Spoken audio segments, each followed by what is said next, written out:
For about 500 years, from 2700 to 2200 BC, ancient Egypt hit its first incredible peak. We call it the Old Kingdom.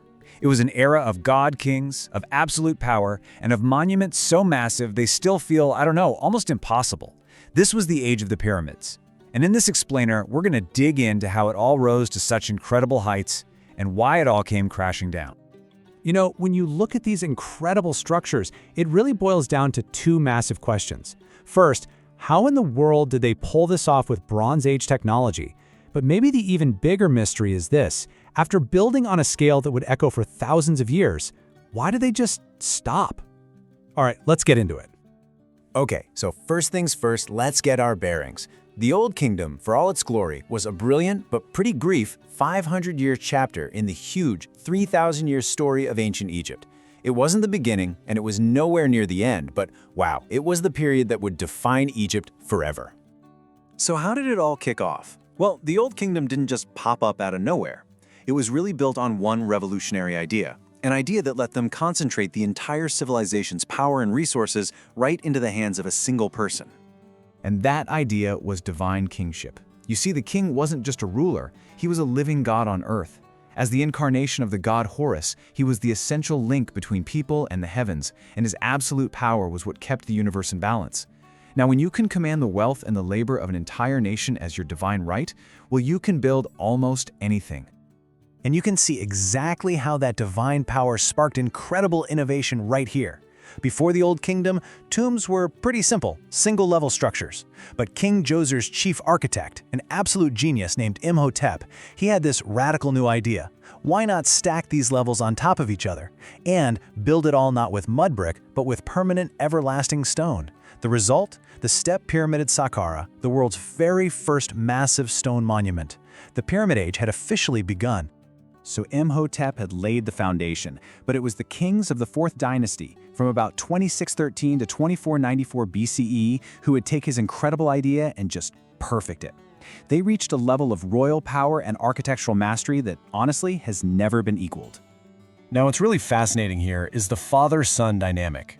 King Sneferu was the great innovator. The man was obsessed. He built 3 separate, massive pyramids, experimenting with the design, even overcoming huge engineering failures.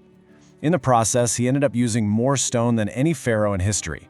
He's the one who perfected the true, smooth-sided pyramid, which paved the way for his son, Khufu, to focus all of his kingdom's resources on just one single, perfect, colossal structure, the Great Pyramid of Giza. And of course, Khufu's successors, his son Khafre and grandson Menkaure, are the ones who completed the iconic Giza necropolis we know today. Khafre added the second pyramid, and, most people believe, the Great Sphinx. Then Menkaure built the third and smallest of the Great Pyramids, finishing a complex that would remain a wonder of the world for the next 4,500 years. But in the following dynasty, the 5th Dynasty, you start to see a shift.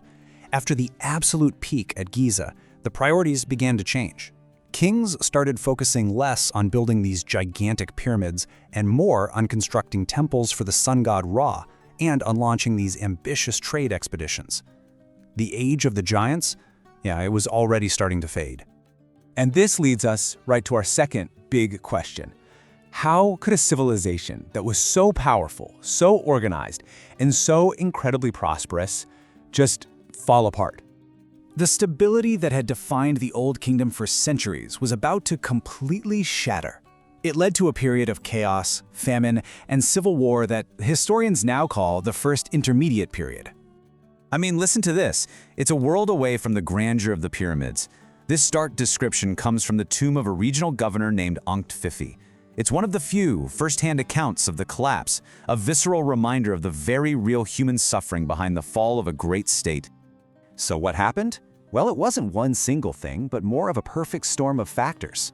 First, the central power of the pharaohs started to weaken, especially during the unbelievably long 94-year reign of Pepi II. At the same time, regional governors, these guys called nomarchs, they grew more and more powerful, basically creating their own little independent kingdoms. And then came the final blow: climate change. A catastrophic, decades-long drought that crippled the Nile's annual flood, the very engine of Egypt's entire economy and food supply. So, the Old Kingdom collapsed, but here's the thing. It never truly disappeared. Its legacy would echo through the rest of Egyptian history, setting the standard for art, for culture, and for the ideal of what a king should be for millennia to come. In art, the Old Kingdom basically wrote the rulebook. This unique visual language had a few key principles. You had frontality, which meant figures were always presented facing forward, so you had to engage with them directly as if they were alive. Then composite composition combined multiple viewpoints, like a head in profile on a forward-facing torso, all for maximum clarity. And finally, hierarchy of scale made importance immediately obvious. The bigger the figure, the more important the person. This famous statue of King Menkaure is a perfect example. See how both figures are presented in that frontal striding pose? They're idealized, they're youthful, powerful. And notice the hierarchy. The king is just slightly larger and he steps a bit further forward, asserting his primary importance. These artistic rules, literally set in stone during the Old Kingdom, would define Egyptian art for the next 2,000 years. So, we've seen what they built and the incredible culture they created. But a deeper question has always been really hard to answer. Who were the people of the Old Kingdom? I mean, genetically, where do they actually come from?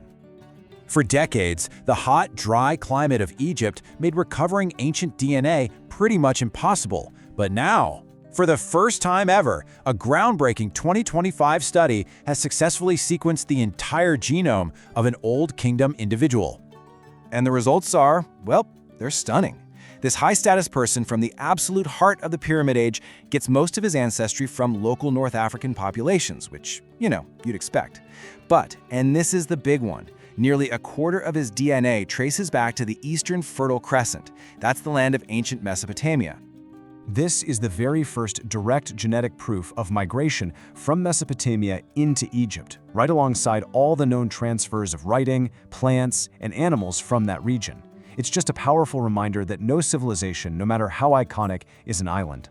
So the question it leaves us with is this: how does knowing that these ancient worlds were so deeply interconnected really change the way we see the past?